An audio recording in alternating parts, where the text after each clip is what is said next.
Good morning students. तो बच्चों, आज हम नया चैप्टर स्टार्ट करेंगे जिसका नाम है एप्लीकेशन ऑफ ट्रिग्नोमेट्री।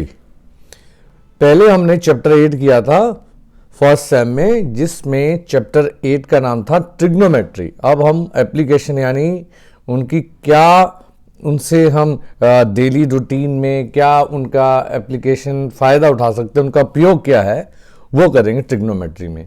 तो ट्रिग्नोमेट्री किस काम आती है? ट्रिग्नोमेट्री आती है, मान लीजिए किसी हिल की हाइट निकाल ली हूं, उस हिल से डिस्टेंस निकाल रहा हूं किसी भी व्यक्ति का। अगर कोई व्यक्ति देख रहा हो किसी हिल की चोटी को, तो उसकी हाइट निकाल ली हो या डिस्टेंस निकालना हो।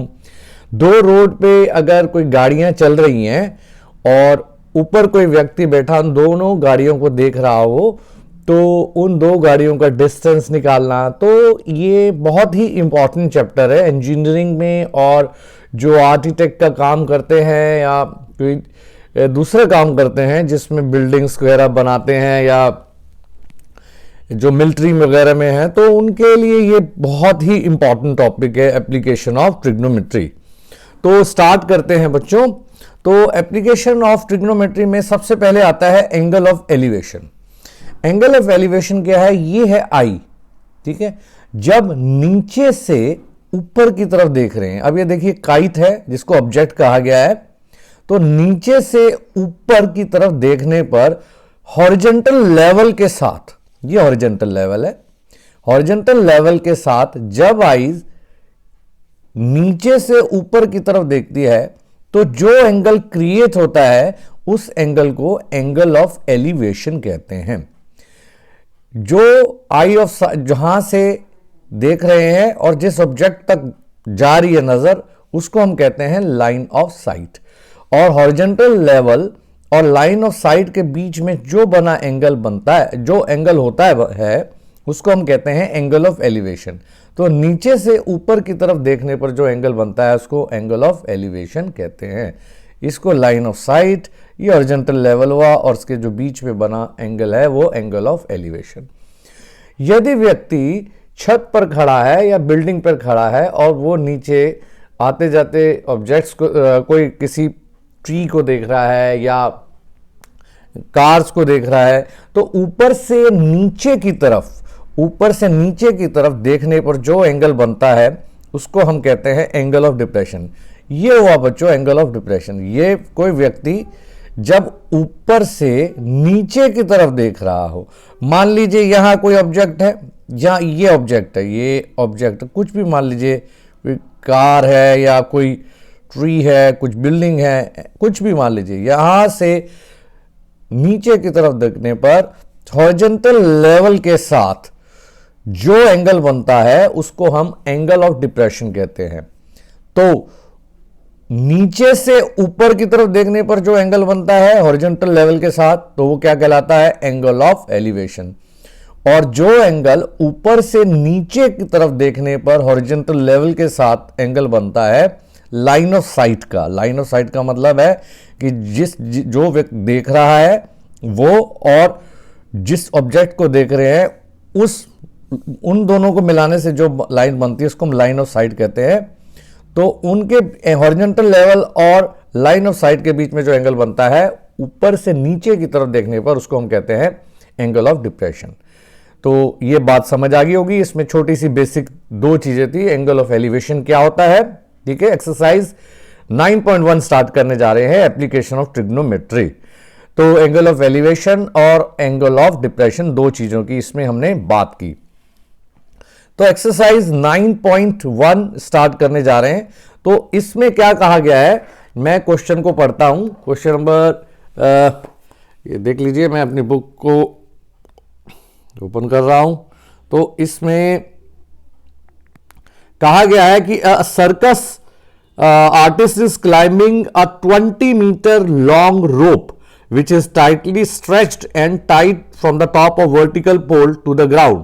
Find the height of pole if the angle made by the rope with the ground level is 30 degree.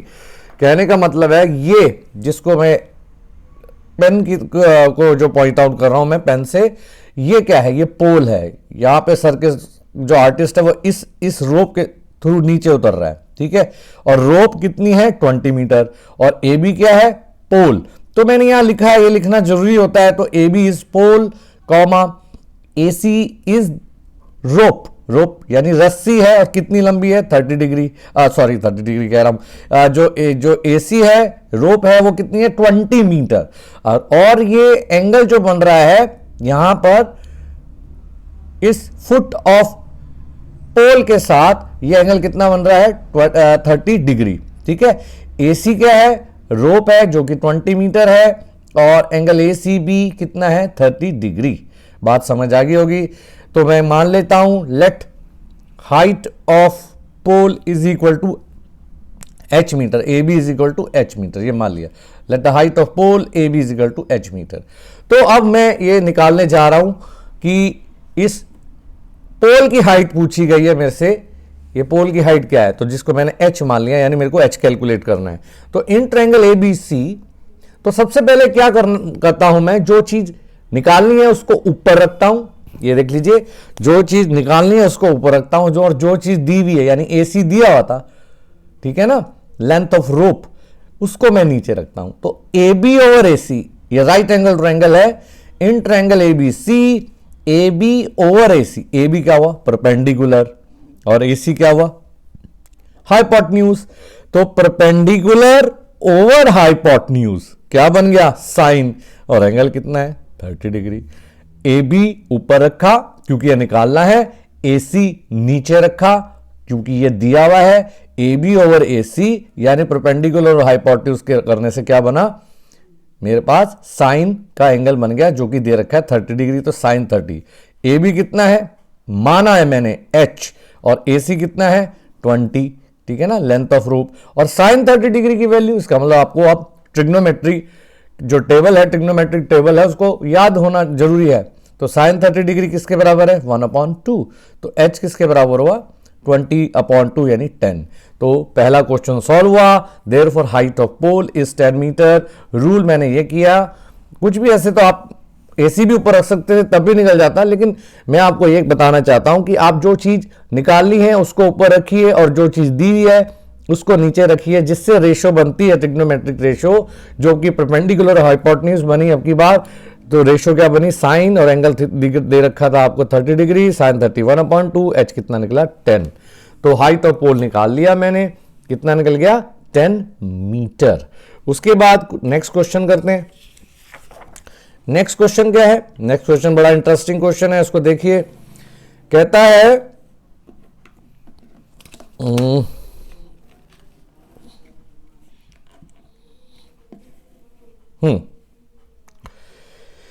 Next question है कि एक जो ट्री है, मान लीजिए ट्री क्या है एसी, आंधी आती है और उसका ये वाला पार्ट यानी यहां से टूटता है, तो एसी क्या है, एसी इज अ ट्री, तो कौन से पॉइंट से ब्रेक होता है बी, तो उसका जो ये वाला पार्ट है यूं करके ये गिर जाता है सड़क पे, ठीक है ना।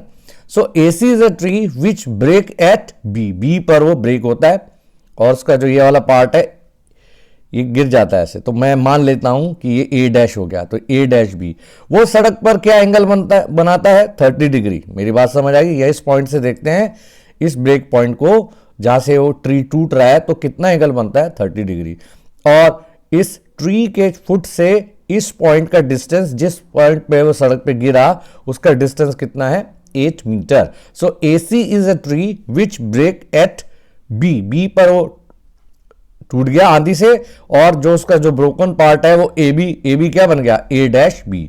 अब ये जरूर बताएंगे angle B A dash C, जो एंगल है वो कितना है 30 डिग्री, और ए डैश सी कितना है, ए डैश सी कितना है 8 मीटर।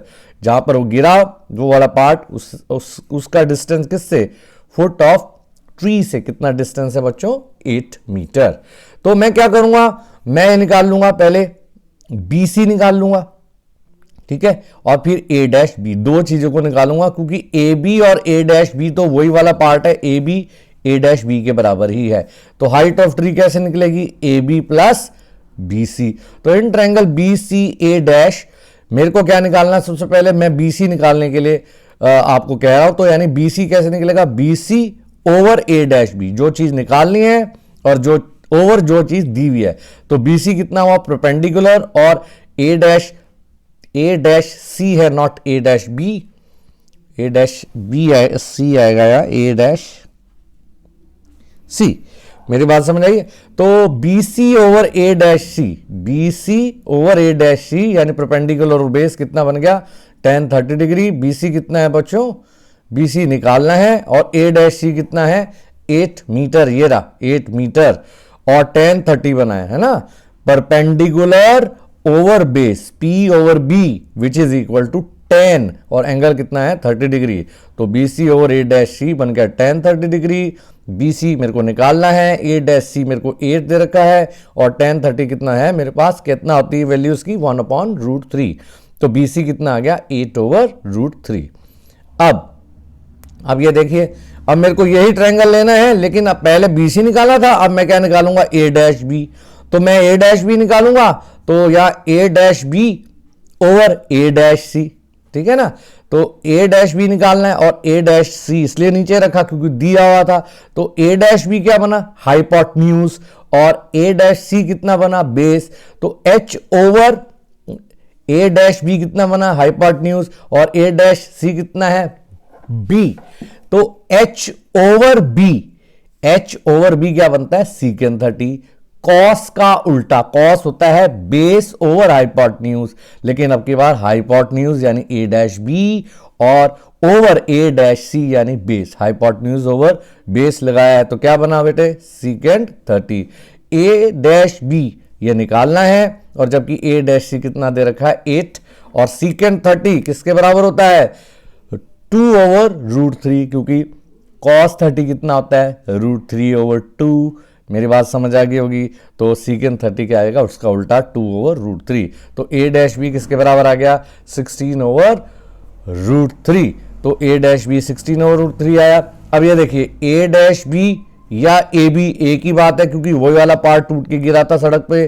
तो अगर मैंने A डैश बी 16/√3 निकाला तो ए बी भी 16/√3। तो मैंने इसलिए क्या कहा ए बी कितना आएगा 16/√3 मीटर। अब मेरे को हाइट ऑफ ट्री निकालनी है। हाइट ऑफ ट्री कैसे निकालता हूं BC प्लस AB।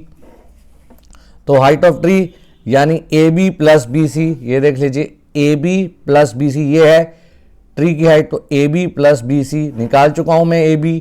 ये देख लीजिए AB कितना निकला है मेरे पास 16/√3, और BC कितना निकला है 8/√3। इन दोनों को प्लस कर लिया तो कितना आया 24/√3, ठीक है ना 24/√3। तो √3 क्योंकि डिनोमिनेटर में आपके अंडर रूट है, इसलिए इसको हटाने के लिए मैं रैशनलाइज करता हूं √3 से मल्टीप्लाई, √3 से डिवाइड, 24√3 ओवर √3 इंटू √3 कितना हुआ 3।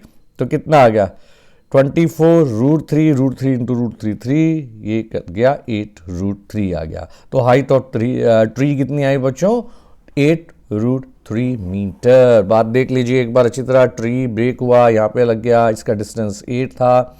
मेरे को ट्री की हाइट निकालनी थी तो मैंने पहले BC निकाला। तो BC over A dash C यानी P ओवर B कितना बन गया tan 30 डिग्री। तो इस तरह से मैंने BC निकाला, फिर A डैश B निकाला। तो A dash B over A dash C यानी H ओवर B सीकेंट 30 2/√3। तो AB निकल गया, A डैश B निकला तो AB निकल गया, AB प्लस BC दोनों जोड़ दिए तो मेरे पास ये आंसर आ गया। बेटा क्वेश्चन नंबर 3 आप खुद करेंगे तो क्योंकि वीडियो ज़्यादा खिंच जाएगा, इसलिए क्वेश्चन नंबर जो 4 है वो मैं नेक्स्ट वीडियो में आपको करा दूंगा। Thank you.